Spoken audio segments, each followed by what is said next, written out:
إن الحمد لله نحمده ونستعينه ونؤمن به ونتوكل عليه ونعوذ بالله من شرور أنفسنا ومن سيئات أعمالنا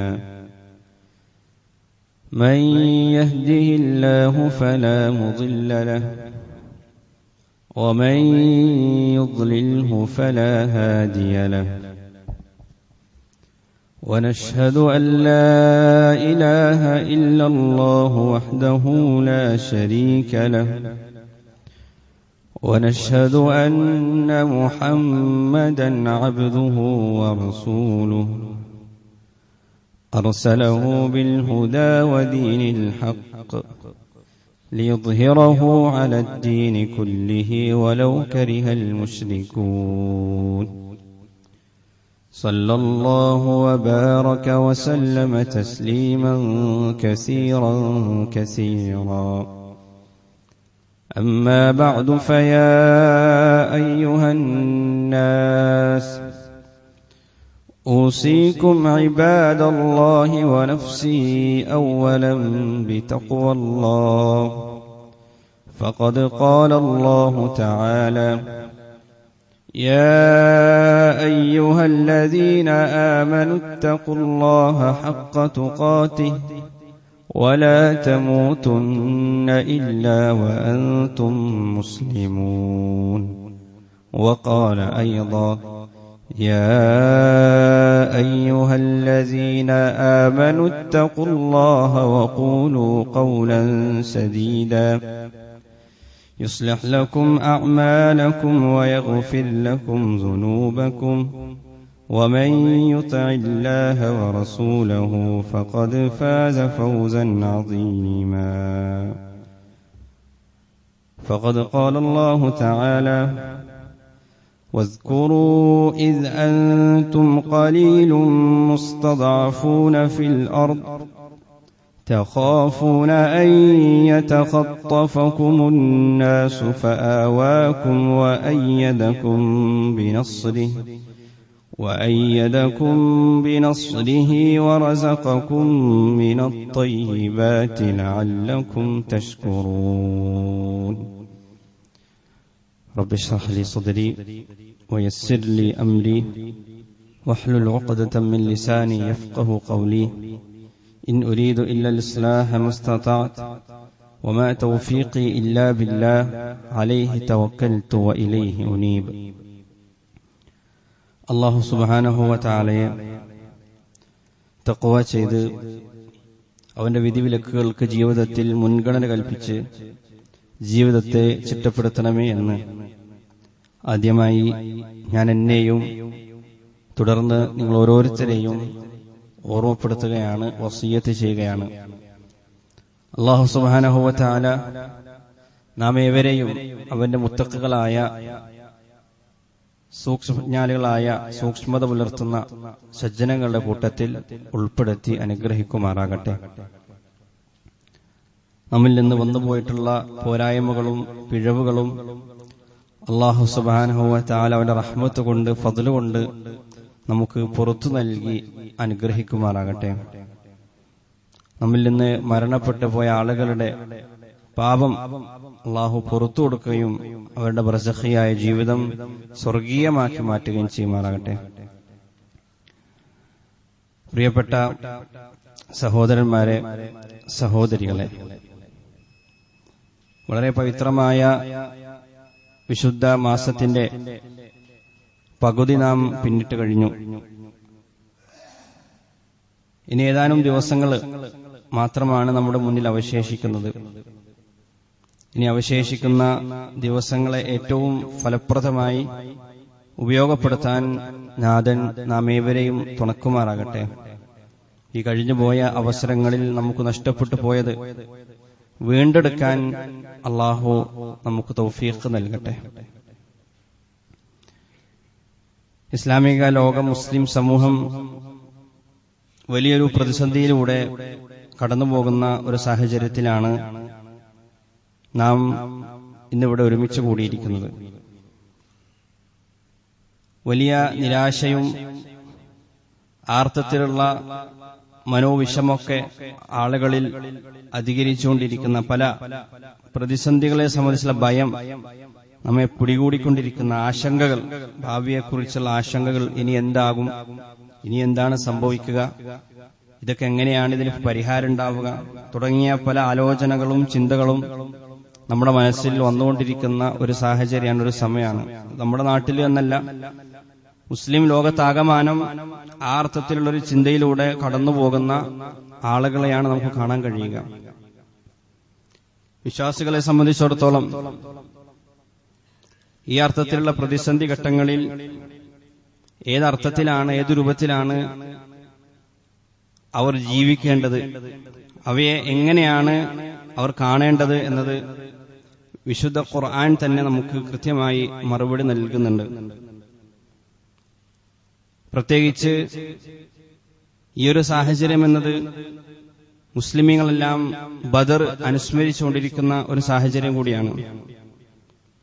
ബദർ എന്ന് പറഞ്ഞാൽ നമുക്കറിയാം, അത് ഒരു സ്ഥലനാമം, അതല്ലെങ്കിൽ ഒരു യുദ്ധം എന്നതിനപ്പുറത്തേക്ക് സത്യത്തിന്റെയും നീതിയുടെയും ധർമ്മത്തിന്റെയും ഒക്കെ ഒരു പര്യായമായിട്ട് നാം കാണേണ്ട ഒരു നാമമാണ് ബദർ എന്നുള്ളത്.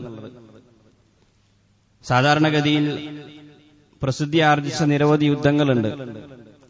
നമുക്കൊക്കെ അറിയാവുന്ന ലോകപ്രശസ്തമായ ഒന്നാം ലോകമഹായുദ്ധവും രണ്ടാം ലോകമഹായുദ്ധവും, അങ്ങനെ നിരവധി യുദ്ധങ്ങൾ ഇപ്പോഴും നമ്മൾ പല യുദ്ധങ്ങളിലൂടെ കണ്ടുകൊണ്ടിരിക്കുന്നു, പല യുദ്ധങ്ങളുടെ പറ്റിയുള്ള വാർത്തകൾ കേട്ടുകൊണ്ടിരിക്കുന്നു. ഒരു യുദ്ധം കീർത്തിയാർജിക്കുന്നത് അല്ലെങ്കിൽ പ്രശസ്തമാകുന്നത് അതിന്റെ ഭീകരതയും അതിൽ കൊല്ലപ്പെടുന്ന ആളുകളുടെ എണ്ണവും വണ്ണവും ഒക്കെ നോക്കിയിട്ടാണ്. എന്നാൽ ആ അർത്ഥത്തിലൊരു സ്കെയിൽ വെച്ച് നോക്കുകയാണെങ്കിൽ ബദറിന് പ്രത്യേകിച്ച് പ്രത്യേകത ഒന്നും ഇല്ല എന്ന് നമുക്ക് കാണാൻ കഴിയും. ബദറിൽ ഒരുപാട് ആളുകളൊന്നും കൊല്ലപ്പെടുന്നില്ല, അതിനർത്ഥത്തിലൊരു ഭീകര മുഖവും നമുക്ക് കാണാൻ കഴിയില്ല. ബദർ യുദ്ധത്തിൽ മുസ്ലിംകളുടെ ഭാഗത്തു നിന്നും അവിശ്വാസികളുടെ ഭാഗത്തു നിന്നും ഇരുഭാഗത്തു നിന്നും ഒരുമിച്ച് കൂട്ടിയാൽ പോലും 100 ആളുകൾ പോലും അവിടെ 100 ആളുകൾക്ക് പോലും ജീവഹാനി സംഭവിക്കുന്നില്ല. അതിൽ താഴെ മാത്രമേ ജീവഹാനി സംഭവിക്കുന്നുള്ളൂ. എന്ന് മാത്രമല്ല, ഒരു സാധാരണക്കാരന് പോലും യുദ്ധത്തിൽ പങ്കെടുത്ത സൈനികർക്കല്ലാതെ ഒരാൾക്ക് പോലും അവർ മരണപ്പെടുന്നത് പോയിട്ട് പരിക്കുകൾ പോലും ഏൽക്കുന്നില്ല. കുഞ്ഞുങ്ങളോ സ്ത്രീകളോ അവിടെ കൊല്ലപ്പെടുന്നില്ല. അർത്ഥത്തിൽ ബദർ എന്നുള്ളത് അത് പ്രസിദ്ധി ആർജിക്കുന്നത് മറ്റ് ചില തലങ്ങളിലാണ്. മറ്റ് ചില തലങ്ങളിൽ നിന്നുകൊണ്ടാണ് ബദറിന്റെ പാഠങ്ങൾ നാം അനുസ്മരിച്ചുകൊണ്ടിരിക്കുന്നത്. ആ ബദറിനെ അനുസ്മരിച്ചുകൊണ്ടിരിക്കുമ്പോൾ അത് നൽകുന്ന നിരവധി പാഠങ്ങളിൽ ഏറ്റവും പ്രധാനപ്പെട്ടൊരു പാഠമുണ്ട്. ഇമാം ഇബ്നു ഖുതൈബ റഹിമഹുല്ലാ, അദ്ദേഹം ഈജിപ്തിൽ 4-ാം നൂറ്റാണ്ടിൽ ജീവിച്ചിരുന്ന ഒരു ഹദീസ് പണ്ഡിതനാണ്. അദ്ദേഹം ജീവിച്ചിരുന്ന കാലഘട്ടത്ത് അദ്ദേഹം നേരിട്ട് കണ്ട ഒരു അനുഭവം പങ്കുവെക്കുന്നുണ്ട്. അന്ന് ഈജിപ്ത് ഭരിച്ചുകൊണ്ടിരുന്ന അഹ്മദ് ബിൻ തൂലൂൻ എന്ന് പറയുന്ന ഒരു ഭരണാധികാരി. അഹ്മദ് ബിൻ തൂലൂൻ എന്ന ഭരണാധികാരിയുടെ പ്രത്യേകത, അദ്ദേഹത്തിന് വൈരുദ്ധ്യാത്മകമായ 2 മുഖങ്ങളുണ്ടായിരുന്നു എന്നുള്ളതാണ്. ഒരു ഭാഗത്ത് അദ്ദേഹം ഒരുപാട് ദാനധർമ്മങ്ങളൊക്കെ ചെയ്യും, പണ്ഡിതന്മാരെ സഹായിക്കും. പക്ഷെ മറുഭാഗത്ത് അദ്ദേഹം അങ്ങേറ്റം ക്രൂരനായിരുന്നു. സ്വന്തം ജനതയെ തന്നെ അടിച്ചമർത്തുകയും അതിലൊരുപാട് ആളുകളെ കൊലപ്പെടുത്തുകയൊക്കെ ചെയ്യുന്ന ഒരു പ്രത്യേകമായ ഒരു സ്വഭാവ വൈകൃതമുള്ള ഒരാളായിരുന്നു. ചരിത്രത്തിൽ കാണാൻ കഴിയും, അദ്ദേഹം തടവിലാക്കിയിട്ടും അദ്ദേഹത്തിന്റെ പീഡനം മൂലമൊക്കെ മരിച്ച ആളുകളുടെ എണ്ണം 18,000 ഏറ്റവും ചുരുങ്ങിയതുണ്ടാകും എന്ന് ചരിത്രത്തിൽ കാണാൻ കഴിയും.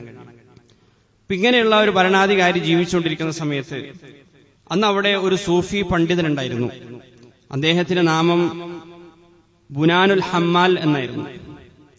ഈ ബുനാനുൽ ഹമ്മാൽ അദ്ദേഹം സഹികൊട്ടുകൊണ്ട് ഈ ഭരണാധികാരിയെ ഉപദേശിക്കാൻ തീരുമാനിച്ചു. നേരിട്ട് കണ്ട് മുഖത്തു നോക്കി ചില കാര്യങ്ങൾ തുറന്നു പറയണം എന്ന് അദ്ദേഹം നിശ്ചയദാർഢ്യത്തോടുകൂടി അങ്ങനെ ഒരു തീരുമാനമെടുത്ത് അദ്ദേഹം കൊട്ടാരത്തിലേക്ക് പോവാണ്.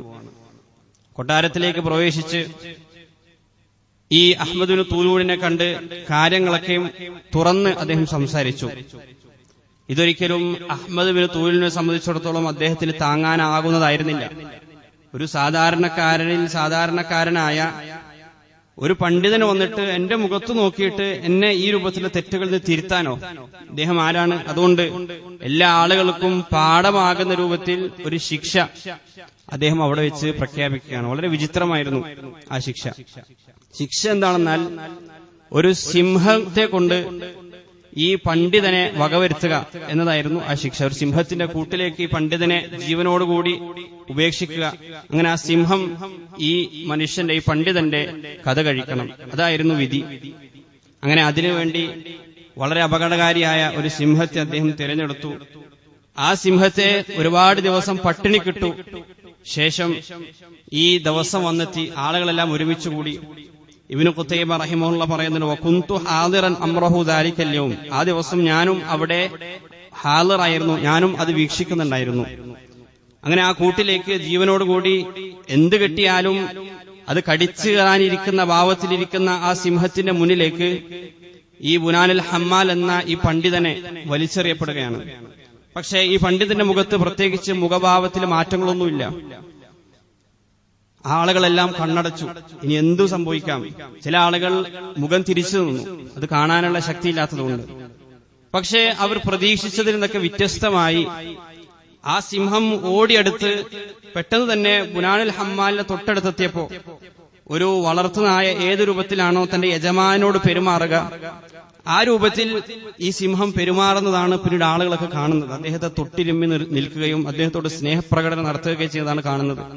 ഇതോടുകൂടി രാജാവിന് ബോധ്യപ്പെട്ടു ഇദ്ദേഹം സാധാരണക്കാരനല്ല. അതുകൊണ്ട് അദ്ദേഹത്തെ അവിടെ വെച്ച് മോചിപ്പിക്കണം. മോചിപ്പിച്ചതിന് ശേഷം ആളുകൾ ചെന്ന് ബുനാനുൽ ഹമ്മാലിനോട് ചോദിക്കുന്നുണ്ട്, മാദാ കാന ഫീ ഖൽബിക ഹീന ശമ്മക സിബാഹ്. ആ വന്യമൃഗം അങ്ങേ ഇങ്ങനെ മണത്തു നോക്കിക്കൊണ്ടിരിക്കുന്ന സമയത്ത് അങ്ങയുടെ ഹൃദയത്തിലൂടെ കടന്നുപോയ ചിന്തകൾ എന്തായിരുന്നു? ആ സമയത്ത് അദ്ദേഹം മറുപടി പറയുന്നുണ്ട്, വകുന്തു ഉഫക്കിറു ഫീ സുഅരി സിബാഹി വലുആബിഹ. ആ സമയത്ത് ഞാൻ ആലോചിച്ചുകൊണ്ടിരിക്കുകയായിരുന്നു ഈ വന്യമൃഗങ്ങളുടെ മാലിന്യവും വന്യമൃഗങ്ങളുടെ ഉമനീരും അത് നജസാണോ അല്ലേ എന്നുള്ളൊരു ചർച്ച പണ്ഡിത ലോകത്തുണ്ട്. ആ ഒരു ചർച്ചയെ പറ്റിയിട്ടായിരുന്നു ആ സമയത്ത് എന്റെ മനസ്സിൽ നിറയെ ആലോചന എന്ന് ആ പണ്ഡിതൻ പറയുന്നുണ്ട്. എന്ന് പറഞ്ഞു കഴിഞ്ഞാൽ ചില വിശ്വാസികൾക്ക് അള്ളാഹു കൊടുക്കുന്ന തുമഅനീനത്തുൽ ഖൽബ്, ഹൃദയ സമാധാനാണ്, ആശ്വാസമാണ്. പിന്നീട് ആ രാജാവ് ഇദ്ദേഹം ജീവിച്ചിരിക്കുന്ന കാലഘട്ടത്തിൽ തന്നെ മരിച്ചു പോവാണ്. ആ സമയത്ത് അദ്ദേഹം പറയുന്നുണ്ട്, അൽ ബരീഉ ജരീഉൻ വൽ ഖായിനു ഖായിഫുൻ. നിരപരാധി എപ്പോഴും ധീരനായിരിക്കും. നിരപരാധിയായ ഒരാളെ സംബന്ധിച്ചിടത്തോളം അയാൾക്ക് ഒരിക്കലും ഭയക്കേണ്ട ആവശ്യമില്ല. എന്നാൽ അൽ ഖായിനു ഖായിഫുൻ, വഞ്ചകരെ സംബന്ധിച്ചിടത്തോളം അവരെന്നും ഭയപ്പാടിലായിരിക്കും. അവരെന്നും പേടിച്ചുകൊണ്ടാണ് ജീവിക്കുക. ബാഹ്യമായിട്ട് നോക്കുമ്പോൾ അവർ അക്രമകാരികളാണെങ്കിലും ആക്രമിക്കപ്പെടുന്നവരെക്കാൾ ഭയം ഈ ആക്രമിച്ചുകൊണ്ടിരിക്കുന്ന ആളുകളുടെ ഹൃദയത്തിലാണ് ഉണ്ടാവുക. വമൻ അസ്സാ ഇസ്തൗഹശ. അതുകൊണ്ട് ആരെങ്കിലും തെറ്റ് ചെയ്താൽ ആ തെറ്റിന്റെ ഫലം അയാൾ അനുഭവിക്കേണ്ടി വരും എന്നാണ് ഈ പണ്ഡിതൻ പറഞ്ഞു വെക്കുന്നത്. നമ്മൾ ഇന്ന് ബദർ അനുസ്മരിച്ചുകൊണ്ടിരിക്കുന്ന സമയത്ത് സമാനമായ ഒരു ആയത്ത് സൂറത്തുൽ അൻഫാലിൽ നമുക്ക് കാണാൻ കഴിയും. നമുക്കറിയാം ബദർ എന്നുള്ളത് ബാഹ്യമായിട്ട് നോക്കുമ്പോൾ എത്രമാത്രം ഭയപ്പെടേണ്ട ഒരു കാര്യമാണ്. ഒരിക്കലും ഒരു യുദ്ധത്തിന് വേണ്ടി ഒരു സൈന്യത്തെ നേരിടാൻ ഇറങ്ങി പുറപ്പെട്ടവരല്ല. ഒരു കച്ചവട സംഘത്തെ തടയുക എന്ന ലക്ഷ്യത്തോടുകൂടി പുറപ്പെട്ടവരാണ്. വെറും 2 കുതിരകൾ മാത്രമാണ് കയ്യിൽ കൂട്ടത്തിലുള്ളത്. 70 ഒട്ടകങ്ങൾ മാത്രമാണ് 300 ചില്ലർ ആളുകൾക്കുള്ളത്. അവരതിൽ ഊഴം വെച്ചുകൊണ്ടാണ് യാത്ര ചെയ്തുകൊണ്ടിരിക്കുന്നത്. റസൂൽ സല്ലല്ലാഹു അലൈഹി വസല്ലം തങ്ങൾ പോലും അലി റളിയല്ലാഹു അൻഹുവിന്റെ കൂടെയും മർസദ് റളിയല്ലാഹു അൻഹുവിന്റെ കൂടെയും ഊഴം വെച്ചാണ് യാത്ര ചെയ്തുകൊണ്ടിരിക്കുന്നത്. അങ്ങനെയുള്ളൊരു സംഘം നേരിടേണ്ടി വരുന്നത് ആരെയാണ്? 1000-ൽ പരം വരുന്ന ആളുകൾ, 1000-ഓളം കുതിരകൾ, അതിൽ ഒരുപാട് ഒട്ടകങ്ങൾ. ഓരോ ദിവസവും അവർ നിരവധി ഒട്ടകങ്ങൾ അറുത്ത് ഭക്ഷിച്ചുകൊണ്ടിരിക്കുന്നു. അത്രമാത്രം ഒട്ടകത്തിന്റെ ആധിക്യം കാരണം അവർ ആ അർത്ഥത്തിലൊരു ജീവിതം നയിച്ചുകൊണ്ടിരിക്കുകയാണ്. അള്ളാഹു പറഞ്ഞതുപോലെ ബത്തറം വരി അന്നാസ്, തങ്ങളുടെ ആ യുദ്ധ കോപ്പുകൾ ആളുകൾക്ക് കാണിച്ചുകൊണ്ട് അഹങ്കാരത്തോടുകൂടി ഗർവ് നടിച്ചുകൊണ്ട് അവർ പുറപ്പെടാണ്. അപ്പൊ അങ്ങനെയുള്ള ഒരു സൈന്യത്തെ, ഒന്നുമില്ലാത്ത, ബാഹ്യമായിട്ട് നോക്കുമ്പോൾ ഒന്നുമില്ലാത്തൊരു സൈന്യത്തിൽ നേരിടേണ്ടി വരാണ്. അപ്പൊ അതിന് തലേ ദിവസമുള്ള രാത്രി സൂറത്തുൽ അൻഫാലിൽ അള്ളാഹു വിവരിക്കുന്നുണ്ട്. നാളെ ബദർ നടക്കാൻ പോവാണ്. യഥാർത്ഥത്തിൽ റമദാൻ 16, അത് അന്നേ ദിവസം കഴിഞ്ഞു 17-ാം തീയതി രാത്രി.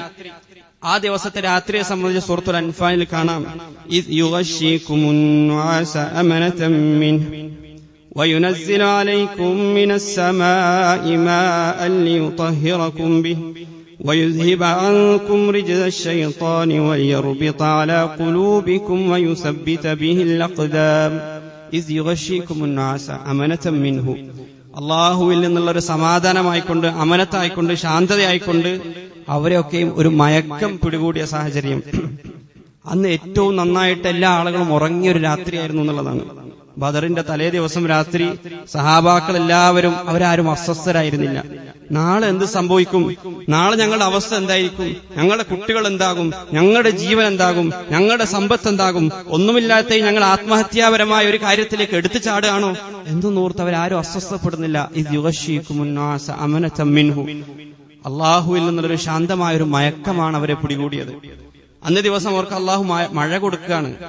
ആ മഴയിലൂടെ വൈസബ്ബിത ബിഹിൽ അഖ്ദാം, അവരുടെ കാലുകൾക്ക് ഉറപ്പ് നൽകാൻ, വലിയുർബിത ബിഹി ഖുലൂബഹും, അവരുടെ ഹൃദയങ്ങൾക്ക് സ്ഥൈര്യം പകരാൻ, അവർക്ക് കുളിർമ നൽകാൻ അള്ളാഹു അന്ന് രാത്രി അവർക്ക് മഴ കൊടുക്കുകയാണ്. ബാഹ്യമായിട്ട് നോക്കുന്ന ഒരാളെ സംബന്ധിച്ചിടത്തോളം അങ്ങേറ്റം ഭീകരമായ ഒരു അന്തരീക്ഷമായിരുന്നു നിലനിൽക്കേണ്ടിയിരുന്നത്. ഉറക്കം പോകുന്ന രാത്രിയായിരുന്നു അത്. ഇതിനേക്കാൾ എത്ര നിസ്സാരമായ കാര്യങ്ങൾക്ക് പോലും നമുക്ക് ഉറക്കം നഷ്ടപ്പെടാറുണ്ട്. പക്ഷെ അന്ന് ഏറ്റവും സ്വസ്ഥമായി ഉറങ്ങി. അലി റളിയല്ലാഹു അൻഹു പറയുന്നുണ്ട്, മാകാന ഫീന ഫാരിസുൻ യൗമ ബദ്രി ഗൈറൽ മിഖ്ദാദ്, മിഖ്ദാദ് റളിയല്ലാഹു അൻഹു അല്ലാതെ മറ്റൊരു കുതിരപ്പടയാളും ഞങ്ങളുടെ കൂട്ടത്തിൽ ഉണ്ടായിരുന്നില്ല. വലഖദ് റഅയ്തുന വമാ ഫീന ഇല്ലാ നായിമുൻ ഇല്ലാ റസൂലുള്ളാഹി സ്വല്ലല്ലാഹു അലൈഹി വസല്ലം, ഞാനിങ്ങനെ നോക്കിയപ്പോ ഉറങ്ങാത്തവരായി ഞങ്ങളുടെ കൂട്ടത്തിൽ ആരുമില്ല. അന്നേ രാത്രി എല്ലാവരും ഉറങ്ങാണ്. ഇല്ലാ റസൂലല്ലാഹ്, പ്രവാചകൻ സ്വല്ലല്ലാഹു അലൈഹി വസല്ലം തങ്ങൾ ഒഴികെ ബാക്കി എല്ലാവരും സ്വസ്ഥമായി ഉറങ്ങിക്കൊണ്ടിരിക്കുകയാണ്. യുസല്ലി തഹ്ത, എന്നാൽ റസൂലുള്ളാഹി സ്വല്ലല്ലാഹു അലൈഹി വസല്ലം കാന യുസല്ലി തഹ്ത ശജറത്തിൻ വയബ്കി ഹത്താ അസ്ബഹ, പ്രവാചകൻ ഒരു മരച്ചുവട്ടിൽ ഇരുന്നുകൊണ്ട് നമസ്കരിക്കുകയായിരുന്നു. പ്രഭാതമാകും വരേക്കും പ്രവാചകൻ കരഞ്ഞുകൊണ്ട് പ്രാർത്ഥിച്ചുകൊണ്ടിരിക്കുകയായിരുന്നു എന്ന് അലി റളിയല്ലാഹു അൻഹു പറയുന്നുണ്ട്. അപ്പൊ അത്രമാത്രം സ്വസ്ഥമായി അവരുറങ്ങിയ രാത്രി. ഇത് നമുക്ക് നൽകുന്ന ഒരു പാഠമെന്ന് പറയുന്നത് എത്രമാത്രം നമ്മുടെ സാഹചര്യം കലുഷിതമാണെങ്കിലും ആന്തരികമായി ഹൃദയത്തിൽ വിശ്വാസികൾക്ക് മാത്രം അള്ളാഹു നൽകുന്ന, വിശ്വാസികൾക്ക് മാത്രം അനുഭവവേദ്യമാകുന്ന ചില സ്വസ്ഥതയുണ്ട്, ചില സമാധാനമുണ്ട്, ചില തുമഅനീനത്തുണ്ട്. ഫിലസ്തീനിലെ ആളുകളെ പറ്റി നമ്മൾ പറയാറുണ്ട്, അവര് കിടന്നുറങ്ങുന്നത് ടെന്റിലാണ്. ആ ടെന്റിലേക്കും ചിലപ്പോൾ വെള്ളം വന്ന് കയറാണ്. പക്ഷെ അതിനിടയിലും അവിടെ വിവാഹങ്ങൾ നടക്കുന്നു, അതിനിടയിലും അവർക്ക് കുട്ടികൾ ജനിക്കുന്നു, അതിനിടയിലും അവർ ആഘോഷിക്കുന്നു, അതിനിടയിലും അവർ ഖുർആൻ പഠിക്കുന്നു. എന്ന് പറഞ്ഞു കഴിഞ്ഞാൽ നമ്മൾ കാണുന്നത് പോലെയല്ല അവിടെ അകം. ആ ഹൃദയത്തിൽ അവർക്ക് മാത്രം അള്ളാഹു നൽകുന്ന ഒരു തുമഅനീനത്തുണ്ട്, അവർക്ക് മാത്രം അള്ളാഹു ഇറക്കിക്കൊടുക്കുന്ന ഒരു സക്കീനത്തുണ്ട്. അത് അള്ളാഹുവുമായിട്ടുള്ള ബന്ധത്തിലൂടെ മാത്രം നമുക്ക് ലഭിക്കുന്ന കാര്യമാണ്. അലാ ബിസിക്രില്ലാഹി തത്മഇന്നുൽ ഖുലൂബ്, അള്ളാഹുവിന്റെ സ്മരണയിലാണ് ഹൃദയ സമാധാനം, ഹൃദയത്തിന് സ്വസ്ഥത എന്നൊക്കെ നമുക്ക് പ്രസംഗിക്കാന്നല്ലാതെ അത് അനുഭവിക്കണമെന്നുണ്ടെങ്കിൽ ആ അർത്ഥത്തിൽ ആകാശ ലോകവുമായിട്ട് നമുക്കൊരു ബന്ധം സ്ഥാപിക്കാൻ കഴിയണം. ബദരീങ്ങളായ ആളുകൾ, ബദറിൽ പങ്കെടുത്ത ആ സഹാബികൾ നമുക്ക് നൽകുന്ന ഏറ്റവും ഒന്നാമത്തെ പാഠം അതാണ്. യുദ്ധം തുടങ്ങുന്നതിന് മുമ്പ് തന്നെ അങ്ങനെയുള്ളൊരു പാഠം നാം ഓരോരുത്തർക്കും സമ്മാനിക്കുന്നതായിട്ട് കാണാൻ കഴിയും. അതെന്തുകൊണ്ടാണ് അവർക്ക് അതങ്ങനെ സാധ്യമാകുന്നത് ചോദിച്ചു കഴിഞ്ഞാൽ, വലിയൊരു ഹൃദയം കൊണ്ട് ചെയ്യാൻ പറ്റുന്ന ഒരു വലിയൊരു ഇബാദത്ത് അവർ ചെയ്യുന്നുണ്ടായിരുന്നു. ആ ഇബാദത്തിന്റെ പേരാണ് തവക്കുല് എന്നുള്ളത്, അള്ളാഹുവിൽ വരമേൽപ്പിക്കാനുള്ള ഇച്ഛാശക്തി എന്നുള്ളത്. നമ്മുടെ ശരീരം കൊണ്ട് ചെയ്യുന്ന, അവയവങ്ങൾ കൊണ്ട് ചെയ്യുന്ന ഒരുപാട് ഇബാദത്തുകളുണ്ട്. ആ ഇബാദത്തുകൾക്ക് ചിലപ്പോ പല അർത്ഥത്തിലുള്ള റുഖ്സകൾ ലഭിക്കാം. എന്ന് പറഞ്ഞാൽ നമുക്ക് രോഗിയായി കഴിഞ്ഞാൽ ചിലപ്പോൾ നമുക്ക് സാധ്യമാകുന്നത് പോലെ അവയവങ്ങൾ അനക്കിയാൽ മതിയാകും. അതിന് ആ അർത്ഥത്തിൽ പല ഇളവുകളും നമ്മുടെ ശരീരം കൊണ്ട് ചെയ്യുന്ന, നമ്മുടെ അവയവങ്ങൾ കൊണ്ട് ചെയ്യുന്ന ഇബാദത്തുകൾക്കുണ്ട്. എന്നാൽ യാതൊരു വിധത്തിലുള്ള ഇളവുമില്ലാത്ത ചില ഇബാദത്തുകൾ, അതിന്റെ ഇടമാണ് ഹൃദയം എന്നുള്ളത്. ഏതൊരാൾക്കും ചെയ്യാൻ സാധിക്കുന്ന ചില ഇബാദത്തുകൾ ഹൃദയത്തിന് ചെയ്യേണ്ടതായിട്ടുണ്ട്. ആ ഹൃദയത്തിന്റെ ഇബാദത്തുകൾ വളരെ പ്രധാനപ്പെട്ട ഒന്നാണ് തവക്കുല്. അള്ളാഹുവിൽ ബരമേൽപ്പിക്കേണ്ടതുപോലെ അള്ളാഹുവിൽ ബരമേൽപ്പിക്കാൻ കഴിയുക എന്നത് അള്ളാഹുമായിട്ട് ഏറ്റവും സാമീപ്യം ചിന്തിച്ചിരിക്കുന്ന, അള്ളാഹുവിന്റെ ഹുബ്ബ് ലഭിച്ച ആളുകൾക്ക് മാത്രം നൽകുന്ന ഒരു സൗഭാഗ്യമാണ്. ആ സൗഭാഗ്യം നമുക്ക് ലഭിക്കേണ്ടതായിട്ടുണ്ട്. ആ സൗഭാഗ്യത്തിലേക്ക് എത്തിച്ചേരേണ്ടതായിട്ടുണ്ട്. പ്രവാചകന്മാരെ സംബന്ധിച്ചിടത്തോളം സകല പ്രവാചകന്മാർക്കും അള്ളാഹു കൈമുതലായി കൊടുത്തത്, ഏത് പ്രതിസന്ധികളെയും തരണം ചെയ്യാൻ അവർക്ക് അള്ളാഹു കൈമുതലായി കൊടുത്ത ഒരു ആയുധം ഏതാണെന്ന് ചോദിച്ചു കഴിഞ്ഞാൽ അത് ഈ തവക്കുൽ തന്നെയായിരുന്നു. വിശുദ്ധ ഖുർആനിൽ തന്നെ അള്ളാഹു പറയുന്നുണ്ട്, പ്രവാചകരെ വത്ലു അലൈഹിം നബഅ നൂഹിൻ, നൂഹ് നബിയുടെ വൃത്താന്തം, വാർത്ത അവർക്ക് പാരായണം ചെയ്തു കൊടുക്കുക. എന്താണ് നൂഹ് നബിയുടെ വാർത്ത, എന്താണ് നൂഹ് നബിയുടെ സംഭവം, കഥ എന്താണ്? إذ قال لقومه يا قوم إن كان كبر عليكم مقامي وتذكيري بآيات الله. നൂഹ് നബി തന്റെ സമൂഹത്തോട് പറഞ്ഞ സന്ദർഭം, ഇൻ കാന കബറ അലൈക്കും മഖാമി വതസ്കീരി ബിആയാത്തില്ലാ, എന്റെ ഈ സാന്നിധ്യം തന്നെ നിങ്ങൾ അസ്വസ്ഥപ്പെടുത്തുന്നുണ്ടെങ്കിൽ, ഞാനിവിടെ ജീവിക്കുന്നു, ഞാൻ നിങ്ങൾക്ക് ഉത്ബോധനം നൽകുന്നു എന്നുള്ള ഈ ഒരു കാര്യം, ഈ ഒരു യാഥാർത്ഥ്യം നിങ്ങളെ അസ്വസ്ഥരാക്കുന്നുണ്ടെങ്കിൽ, അത് നിങ്ങൾക്ക് പ്രയാസം സൃഷ്ടിക്കുന്നുണ്ടെങ്കിൽ, അങ്ങനെയാണല്ലോ വിശ്വാസി സമൂഹത്തിന്റെ സാന്നിധ്യം തന്നെയും അസ്വസ്ഥത സൃഷ്ടിച്ചുകൊണ്ടിരിക്കുന്ന ഒരു സമൂഹത്തെ ഇന്നും നമുക്ക് കാണാൻ കഴിയും. അത് നൂഹ് നബിയുടെ കാലഘട്ടത്തിൽ മാത്രമല്ല, അത് ഖിയാമം വരെയും അങ്ങനെയുള്ള ഒരു ജനത തീർച്ചയായിട്ടും ഉണ്ടാകും. വിശ്വാസികളുടെ സാന്നിധ്യം തന്നെയും അവർ അസ്വസ്ഥരാക്കും. അപ്പൊ നൂഹ് നബി അവരുമായിട്ട് സ്വീകരിക്കുന്ന നിലപാട് എന്താണ്? നൂഹ് നബി പറയാണ്, നിങ്ങൾ അറിയുക, ഫഅലൈഹി തവക്കൽതു, ഞാൻ അല്ലാഹുവിലാണ് തവക്കുൽ ചെയ്തിരിക്കുന്നത്. ഫജ്മിഉ അംറക്കും വശുറകാഅക്കും സുമ്മ ലാ യകുൻ അംറുക്കും അലൈക്കും ഗുമ്മ. അതുകൊണ്ട് നിങ്ങൾ എല്ലാവരും ഒരുമിച്ച് കൂടുക, നിങ്ങളെല്ലാവരും എന്റെ മറുകക്ഷികളായി എല്ലാവരും ഒരുമിച്ച് കൂടുക. വശുറകാഅക്കും, കൂട്ടത്തിൽ നിങ്ങളുടെ പങ്കുകാരെയും നിങ്ങളുടെ കൂട്ടാളികളെയും എല്ലാവരെയും ഉൾപ്പെടുത്തുക. ഒരു പഴുതും നിങ്ങൾ ഉപേക്ഷിക്കരുത്. സുമ്മ ഖുദു ഇലയ്യ, എന്നിട്ട് എന്നെ നിങ്ങൾ വകവരുത്തുക. വലാ തുന്നിറൂൻ, നിങ്ങൾ ആരെയും കാത്തു നിൽക്കരുത്. എനിക്ക് യാതൊരു വിധത്തിലുള്ള സാവകാശവും നിങ്ങൾ നൽകേണ്ടതില്ല. നിങ്ങൾക്ക് നിങ്ങളാൽ കഴിയുന്നതെല്ലാം നിങ്ങൾ സമാഹരിച്ചുകൊണ്ട് നിങ്ങൾ എനിക്കെതിരെ തിരിയുക. അങ്ങനെ പ്രഖ്യാപിക്കാൻ നൂഹ് നബിക്ക് ലഭിച്ച കരുത്ത് ഏതായിരുന്നു? ഫഅലല്ലാഹി തവക്കൽ, ഞാൻ അല്ലാഹുവിലാണ് തവക്കുൽ ചെയ്തിരിക്കുന്നത് എന്ന കരുത്താണ് നൂഹ് നബി ആ അർത്ഥത്തിൽ പ്രഖ്യാപിക്കാൻ യോഗ്യനാക്കി മാറ്റുന്നത്. അതിനുള്ള ഒരു അർഹത, അതിനർഹനാക്കി നൂഹ് നബിയെ മാറ്റുന്നത് ആ അർത്ഥത്തിലുള്ള ഹഖ്ഖു തവക്കുൽ നൂഹ് നബിക്ക് ചെയ്യാൻ സാധിച്ചു എന്നുള്ളതാണ്. അങ്ങനെ തവക്കുൽ ചെയ്തപ്പോ അതിന്റെ പരിണിതി എന്തായിരുന്നു? അതും അല്ലാഹു സൂറ യൂനുസിൽ അവിടെ തന്നെ വിവരിക്കുന്നുണ്ട്. ഫനജ്ജൈനാഹു വമൻ മഅഹു ഫിൽ ഫുൽകി വജഅൽനാഹും ഖലായിഫ് വഅഗ്റഖന അല്ലദീന കദ്ദബൂ ബിആയാതിനാ. അദ്ദേഹത്തെയും അദ്ദേഹത്തിന്റെ കൂടെ ഉണ്ടായിരുന്ന തുച്ഛമായ വിശ്വാസികളെയും നാം രക്ഷപ്പെടുത്തി, ബാക്കിയുള്ള സകലരെയും നാം നശിപ്പിച്ചു കളഞ്ഞു. വജഅൽനാഹും ഖലായിഫ്, അവരുടെ പിന്തുടർച്ചക്കാരായി, ഇവിടെ അവശേഷിക്കുന്ന ആളുകളായി നാം ഈ ആളുകളെ മാറ്റി. ഏതാളുകളെ? ഏറ്റവും നിന്ദ്യർ, അറാസിൽ എന്നവർ കുറ്റപ്പെടുത്തിയ, ഒന്നിനും കൊള്ളാത്തവരെന്ന് അവർ കരുതിയ, യാതൊരുവിധ ശക്തിയുമില്ലാത്തവർ എന്ന് അവർ തിരിച്ചിരുന്ന ആ സമൂഹത്തെ ഈ ലോകത്തിന്റെ തന്നെയും പിന്മുറക്കാരായി അള്ളാഹു മാറ്റാണ്. ഖലായിഫുകളായി അള്ളാഹു മാറ്റാണ്, അവകാശികളായി അള്ളാഹു മാറ്റാണ്. മറ്റേ ആളുകളെ സംബന്ധിച്ചിടത്തോളം അവരെ പൂർണ്ണാർത്ഥത്തിൽ ഈ ലോകത്ത് നിന്ന് അവർ നിഷ്കാസനം ചെയ്യപ്പെട്ടു. സമാനമായ ആയത്തുകൾ ഹൂദ് നബിയെ പറ്റി നമുക്ക് കാണാൻ കഴിയും, ശുഐബ് നബിയെ പറ്റി നമുക്ക് കാണാൻ കഴിയും. ഹൂദ് നബിയുടെ സമൂഹം ഹൂദ് നബിയെ എതിർത്ത സമയത്ത് അദ്ദേഹം പറയുന്ന ഒരു വർത്തമാനം കാണാം. ഫകീദൂനി ജമീഅൻ സുമ്മ ലാ തുൻദിറൂൻ, സൂറത്ത് ഹൂദിലെ ആയത്താണ്. നിങ്ങളെല്ലാവരും ചേർന്നുകൊണ്ട് എനിക്കതേ കുതന്ത്രം പ്രയോഗിക്കുക.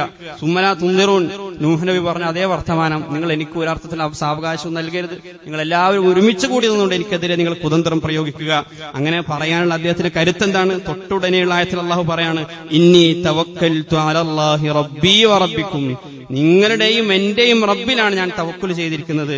ഈ തവക്കുലാണ് അദ്ദേഹത്തെ ഈ അർത്ഥത്തിൽ ഒരു പ്രഖ്യാപനത്തിന് അദ്ദേഹത്തെ യോഗ്യനാക്കുന്നത്. അല്ലെങ്കിൽ ആ അർത്ഥത്തിലൊരു ധൈര്യം, അദ്ദേഹത്തിന് സ്ഥൈര്യം അദ്ദേഹത്തിന് ലഭിക്കുന്നത് ഈ ഒരു തവക്കുലിൽ നിന്നാണ്. ശേഷം അദ്ദേഹം പറഞ്ഞു, മാ മിൻ ദാബത്തിൻ ഇല്ലാ ഹുവ ആഖിദുൻ ബിനാസിയതിഹാ, എന്റെ റബ്ബിന്റെ നിയന്ത്രണത്തിലില്ലാത്ത ഒരു സൃഷ്ടി പോലും ഈ ലോകത്തില്ല. സകലതും എന്റെ റബ്ബിന്റെ നിയന്ത്രണത്തിലാണുള്ളത്. ആ റബ്ബിലാണ് ഞാൻ തവക്കുൽ ചെയ്തിരിക്കുന്നത്. അതുകൊണ്ട് നിങ്ങൾ എന്താന്ന് വെച്ചാൽ ചെയ്തുകൊള്ളുക. ഫകീദൂനി ജമീഅൻ, നിങ്ങൾ ഒരുമിച്ചിരുന്ന് എനിക്കെതിരിൽ കുതന്ത്രം പ്രയോഗിക്കുക എന്ന് സധൈര്യം ഹൂദ് അലൈഹിസ്സലാം പ്രഖ്യാപിച്ചതായി കാണാം. ശുഐബ് നബിയും ആർത്തിൽ പ്രഖ്യാപിക്കുന്നുണ്ട്. ശുഐബ് നബിയുടെ സമൂഹം അസ്സലാത്തുക തഅമുറുക അൻ നത്രുക മാ യഅബുദു ആബാഉന ഔ അൻ നഫഅല ഫീ അംവാലിനാ മാ നശാ, ഞങ്ങൾക്ക് ഇഷ്ടമുള്ളതുപോലെ ഞങ്ങളുടെ സമ്പത്ത് ഉപയോഗിക്കാൻ, ഞങ്ങൾക്ക് ഇഷ്ടമുള്ളതിലേക്ക് ഞങ്ങൾക്ക് ആരാധിക്കാൻ, അതിൽ നിന്ന് അങ്ങേ ഞങ്ങളെ തടഞ്ഞുകൊണ്ടിരിക്കാൻ അങ്ങേ പ്രേരിപ്പിക്കുന്നത് എന്താണ്? അങ്ങയുടെ ദീനാണോ, നമസ്കാരമാണോ എന്നൊക്കെ പറഞ്ഞുകൊണ്ട് ശുഐബ് നബിയെ കുറ്റപ്പെടുത്തിയ സമയത്ത് ശുഐബ് നബി കൊടുക്കുന്ന മറുപടിയിൽ കാണാം, വമാ തൗഫീഖി ഇല്ലാ ബില്ലാ അലൈഹി തവക്കൽതു വ ഇലൈഹി ഉനീബ്, എനിക്ക് എന്ത് നന്മ ചെയ്യണമെന്നുണ്ടെങ്കിലും ഏത് തിന്മയിൽ നിന്ന് വിട്ടു നിൽക്കണമെന്നുണ്ടെങ്കിലും അത് ആ തൗഫീഖ് അള്ളാഹു നൽകിയത് മാത്രമാണ്. അള്ളാഹു നൽകിയാൽ മാത്രമേ എനിക്കത് സാധ്യമാവുകയുള്ളൂ. ഞാൻ തവക്കുൽ ചെയ്തിരിക്കുന്നത് ആ റബ്ബിലാണ്. വ ഇലൈഹി ഉനീബ്, ആ റബ്ബിലേക്കാണ് ഞാൻ ഖേദിച്ചു മടങ്ങുന്നത്. ഇബ്രാഹിം നബി വളരെ പ്രശസ്തമായ പ്രാർത്ഥനയുണ്ട്, റബ്ബന അലൈക തവക്കൽന വ ഇലൈക അനബ്ന വ ഇലൈക്കൽ മസീർ, റബ്ബേ ഞങ്ങളുടെ റബ്ബെ നിന്നിലാണ് ഞങ്ങൾ തവക്കുൽ ചെയ്തിരിക്കുന്നത്, നിന്നെയാണ് ഞങ്ങൾ ബരമേൽപ്പിച്ചിരിക്കുന്നത്, നിന്നിലേക്കാണ് ഞങ്ങൾ ഖേദിച്ചു മടങ്ങുന്നത്. യാക്കൂബ് നബിയുടെ സമാനമായ പ്രാർത്ഥന നമുക്ക് കാണാൻ കഴിയും. എന്നല്ല വിശുദ്ധ ഖുർആൻ സകല പ്രവാചകന്മാരുടെയും നിലപാടിതായിരുന്നു എന്ന് സൂറ ഇബ്രാഹിമിലൂടെ വ്യക്തമാക്കുന്നുണ്ട്.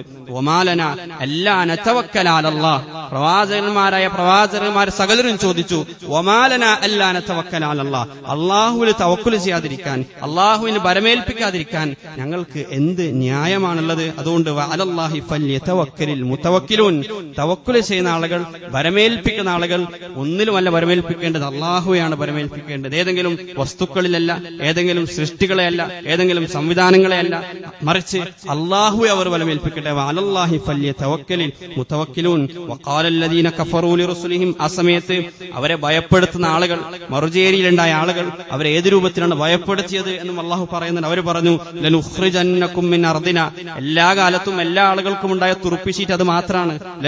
ലനുഖ്രിജന്നകും മിൻ അർദിന, ഇത് നീ അവസാനിപ്പിച്ചിട്ടില്ലെങ്കിൽ ഈ ഭൂമിയിൽ നിന്ന്, ഈ ദേശത്ത് നിന്ന് നിങ്ങളെ ഞങ്ങൾ പുറത്താക്കും. ഇതാണ് എല്ലാ ആളുകൾക്കും എല്ലാ കാലത്തും പറയേണ്ടത്. ലനുഖ്രിജന്നകും മിൻ അർദിന ഔ ലതഊദുന ഫീ മില്ലത്തിന, അതല്ലെങ്കിൽ ഞങ്ങളുടെ മില്ലത്തിലേക്ക് നിങ്ങൾ വരണം, അതല്ലെങ്കിൽ ഈ ഭൂമിയിൽ നിന്ന് ഞങ്ങൾ നിങ്ങളെ പുറത്താക്കി കളയും. ഈ ഒരു ഭീഷണി എവിടെ നിൽക്കുന്നു? സകലതിനെയും സൃഷ്ടിച്ച് പരിപാലിച്ചുകൊണ്ടിരിക്കുന്ന റബ്ബിലുള്ള തവക്കുൽ എവിടെ ഇരിക്കുന്നു? നമ്മൾ ആലോചിച്ചു. ഈ ഭീഷണിയെ സംബന്ധിച്ചിടത്തോളം അവരാ ഭീഷണിയെ കാര്യമാക്കാൻ പോലും അവർക്ക് കഴിയൂല. കാരണം അത്രമേൽ വലിയ റബ്ബിലാണ് അവർ തവക്കുൽ ചെയ്തിരിക്കുന്നത്. അതിന്റെ എന്തുകൊണ്ട് അവർക്ക് അങ്ങനെ തവക്കുൽ ചെയ്യാൻ പറ്റി? സൂറ ഇബ്രാഹിമിൽ തന്നെ അള്ളാഹു പറയാണ്, ഫഔഹാ ഇലൈഹിം റബ്ബുഹും, അവരങ്ങനെ അവരെ ഭയപ്പെടുത്താൻ ശ്രമിച്ച സമയത്ത് അള്ളാഹു ഈ പ്രവാചകന്മാർക്കൊക്കെ വഹി കൊടുത്തിട്ടുണ്ട്. എന്താണ് വഹി? ലനുഹ്ലികന്നദ്ദാലിമീൻ, അതൊരു പ്രപഞ്ച യാഥാർത്ഥ്യമാണ്. ലനുഹ്ലികന്നദ്ദാലിമീൻ, ളാലിമീങ്ങളെ ഏതർത്ഥത്തിലുള്ള ഭീഷണി മുഴക്കാലും ലനുഹ്ലികന്നദ്ദാലിമീൻ, നിങ്ങൾ മനസ്സിലാക്കേണ്ട ഒരു യാഥാർത്ഥ്യം, ഈ അക്രമകാരികളെ, ഈ ളാലിമീങ്ങളെ ഞാൻ നശിപ്പിക്കുക തന്നെ ചെയ്യും. വലനുസ്കിനന്നകുമുൽ അർള മിൻ ബഅദി ദാലിക്, അവർ നശിപ്പിക്കുമെന്ന് മാത്രമല്ല, അവർക്ക് ശേഷം അവരുടെ ആ ഭൂമിയിൽ നിങ്ങളെ ഞാൻ താമസിപ്പിക്കും. അവരുടെ അനന്തരാവകാശികളായി നിങ്ങളെ ഞാൻ തീരുമാനിക്കും, നിശ്ചയിക്കും എന്നുകൂടി അള്ളാഹു പറഞ്ഞതായിട്ട് നമുക്ക് കാണാൻ കഴിയും. ഇത് പ്രവാചകന്മാർ അവരുടെ ജീവിതത്തിൽ കാത്തുസൂക്ഷിക്കുക മാത്രമല്ല, അവരുടെ സമൂഹത്തിന് പകർന്നു കൊടുത്തൊരു സന്ദേശം കൂടിയായിരുന്നു അത്. ഫിറഔനിന്റെ ആ കിരാത ഭരണം, അതിലുള്ള പീഡനങ്ങൾ സഹിക്കവയ്യാതെ മൂസാ അലൈഹി ഇസ്ലാമിന്റെ അടുക്കലേക്ക് വന്നിട്ട് പരാതി പറയുമ്പോൾ ബനൂ ഇസ്രായേലിയർക്ക് മൂസാ അലൈഹി ഇസ്ലാം കൊടുത്ത മറുപടി എന്തായിരുന്നു?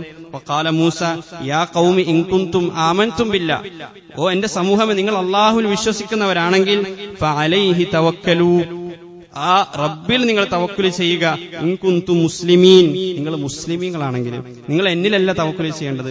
ഞാനൊരു പ്രവാചകനാണെന്നത് ശരി തന്നെ, പക്ഷേ എനിക്ക് നിങ്ങളുടെ ഒരാഗ്രഹവും പൂർത്തീകരിച്ചു തരാൻ കഴിയൂല. ഫഅലൈഹി തവക്കലൂ ഇൻ കുൻതും മുസ്ലിമീൻ, നിങ്ങൾ മുസ്ലിമീങ്ങളാണെങ്കിൽ അള്ളാഹുവിലാണ് തവക്കുൽ ചെയ്യേണ്ടത്. അതുകൊണ്ട് സഹാബാക്കളെ സംബന്ധിച്ചിടത്തോളം, പ്രവാചകൻ സല്ലല്ലാഹു അലൈഹി വസല്ലം തങ്ങളെ സംബന്ധിച്ചിടത്തോളം അവർക്ക് വജ്രായുധമായി ഉണ്ടായത്, അവരുടെ പക്കലുണ്ടായിരുന്ന ഏറ്റവും ശക്തമായ ആയുധം അത് ഈ തവക്കുലായിരുന്നു. ബദറിൽ യാതൊരു വിധത്തിലുള്ള ആയുധങ്ങളും അവരുടെ കയ്യിലില്ലായിരുന്നെങ്കിലും എല്ലാത്തിനേക്കാളും ശക്തമായ ഒരു ആയുധം അത് ഈ തവക്കുൽ അവരുടെ കയ്യിലുണ്ടായിരുന്നു. മറുശേരിയിലേക്ക് നോക്കുകയാണെങ്കിൽ എല്ലാ അർത്ഥത്തിലുള്ള ആയുധങ്ങളും അവർക്കുണ്ടായിരുന്നു, പക്ഷേ അള്ളാഹുവിലുള്ള തവക്കുൽ അവർക്ക് നഷ്ടപ്പെട്ടു. അവരെല്ലാ അർത്ഥത്തിലും ഭരമേൽപ്പിച്ചത് അവരുടെ യുദ്ധക്കോപ്പുകളിലായിരുന്നു, അവര് ഭരമേൽപ്പിച്ചത് അവരുടെ സമ്പത്തിലായിരുന്നു, അവര് ഭരമേൽപ്പിച്ചത് അവരുടെ കായിക ബലത്തിലായിരുന്നു. അതുകൊണ്ട് തന്നെ ആ സമൂഹം അമ്പേ പരാജയപ്പെട്ടു. അള്ളാഹുവിന് ഭരമേൽപ്പിക്കുന്നതിന് പകരം ഭൗതികമായ വസ്തുവകകളിൽ, ഭൗതികമായ രാഷ്ട്രീയ ശക്തിയാകട്ടെ, സാമ്പത്തിക ശക്തിയാകട്ടെ, എന്തിലുമാകട്ടെ, ഏതെങ്കിലും ഒന്നിൽ ഭരമേൽപ്പിച്ചു കഴിഞ്ഞാൽ ആ സമൂഹം നശിച്ചു പോവുക എന്നുള്ളത് അത് സ്വാഭാവികതയാണ്. അതുകൊണ്ട് തന്നെ വീരത്വം കാരണം ഈ സമരമുഖത്ത് നിന്ന് മാറി നിൽക്കുന്നവർ, അല്ലെങ്കിൽ ആളുകളെ പ്രീതിപ്പെടുത്താൻ കഷ്ടപ്പെടുന്നവർ, അവരൊക്കെയും ഈ ഉമ്മത്തിന്റെ ഈ ചരിത്രം നമ്മൾ മനസ്സിലാക്കണം. ഭൗതികമായ വിഭവശേഷി കൊണ്ടല്ല ഈ മുസ്ലിം ഉമ്മത്ത് ഒരു കാലത്തും വിജയിച്ചത്. ഭൗതികമായ വിഭവശേഷി കൊണ്ടല്ല, സാമ്പത്തികമായ കഴിവ് കൊണ്ടല്ല, രാഷ്ട്രീയമായ മിടുക്കുകൊണ്ട് മാത്രവുമല്ല മുസ്ലിം ഉമ്മത്ത് വിജയിച്ചത്. മുസ്ലിം ഉമ്മത്ത് വിജയിച്ചത് അള്ളാഹുമായിട്ടുള്ള ബന്ധത്തിലൂടെ മാത്രമാണ്, അള്ളാഹുവിലുള്ള തവക്കുലിലാണ്, അള്ളാഹുവിലുള്ള വിശ്വാസത്തിലാണ്.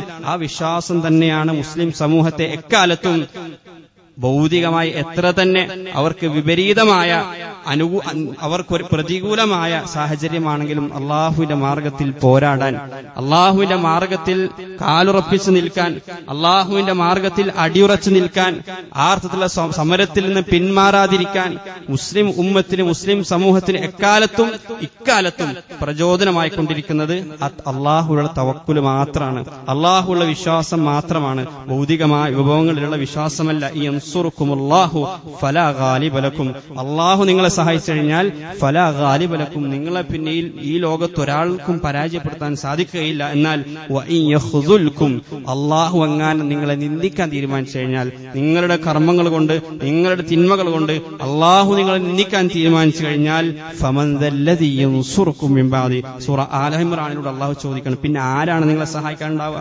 അല്ലാഹു നിങ്ങളെ കൈയൊഴിഞ്ഞു കഴിഞ്ഞാൽ, നിങ്ങൾ അല്ലാഹുവിനെ കൈയൊഴിഞ്ഞു കഴിഞ്ഞാൽ, പിന്നെ ലോകത്തുള്ള സകലരും നിങ്ങളുടെ കൂട്ടത്തിലുണ്ടെന്ന് പറഞ്ഞു കഴിഞ്ഞാലും അല്ലാഹു നിങ്ങളെ നിന്ദിക്കുക തന്നെ ചെയ്യും, അല്ലാഹു നിങ്ങളെ നിന്ദിരാക്കുക തന്നെ ചെയ്യും. അതുകൊണ്ട് ആ റബ്ബിനെയാണ് നിങ്ങൾ മുറുകെ പിടിക്കേണ്ടത്. അല്ലാഹു ഒരാൾക്ക് കരുണ ചെയ്യണമെന്ന് തീരുമാനിച്ചു കഴിഞ്ഞാൽ ഫലാ മുംസിക ലഹ, അതിനെ പിടിച്ചു നിർത്താൻ ഈ ലോകത്ത് ഒരാൾക്കും കഴിയൂല.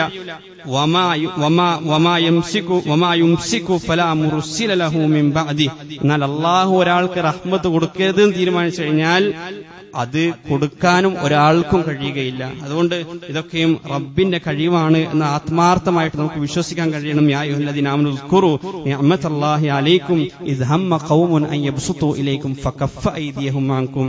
എത്ര സന്ദർഭങ്ങളിലാണ് അല്ലാഹു നിങ്ങൾക്ക് പ്രതിരോധം തീർത്തത്, എത്ര സാഹചര്യത്തിലാണ് ശത്രുപക്ഷം നിങ്ങളെ നശിപ്പിക്കാൻ തീരുമാനിച്ചപ്പോഴൊക്കെയും അല്ലാഹു നിങ്ങൾക്ക് പ്രതിരോധം തീർത്തു.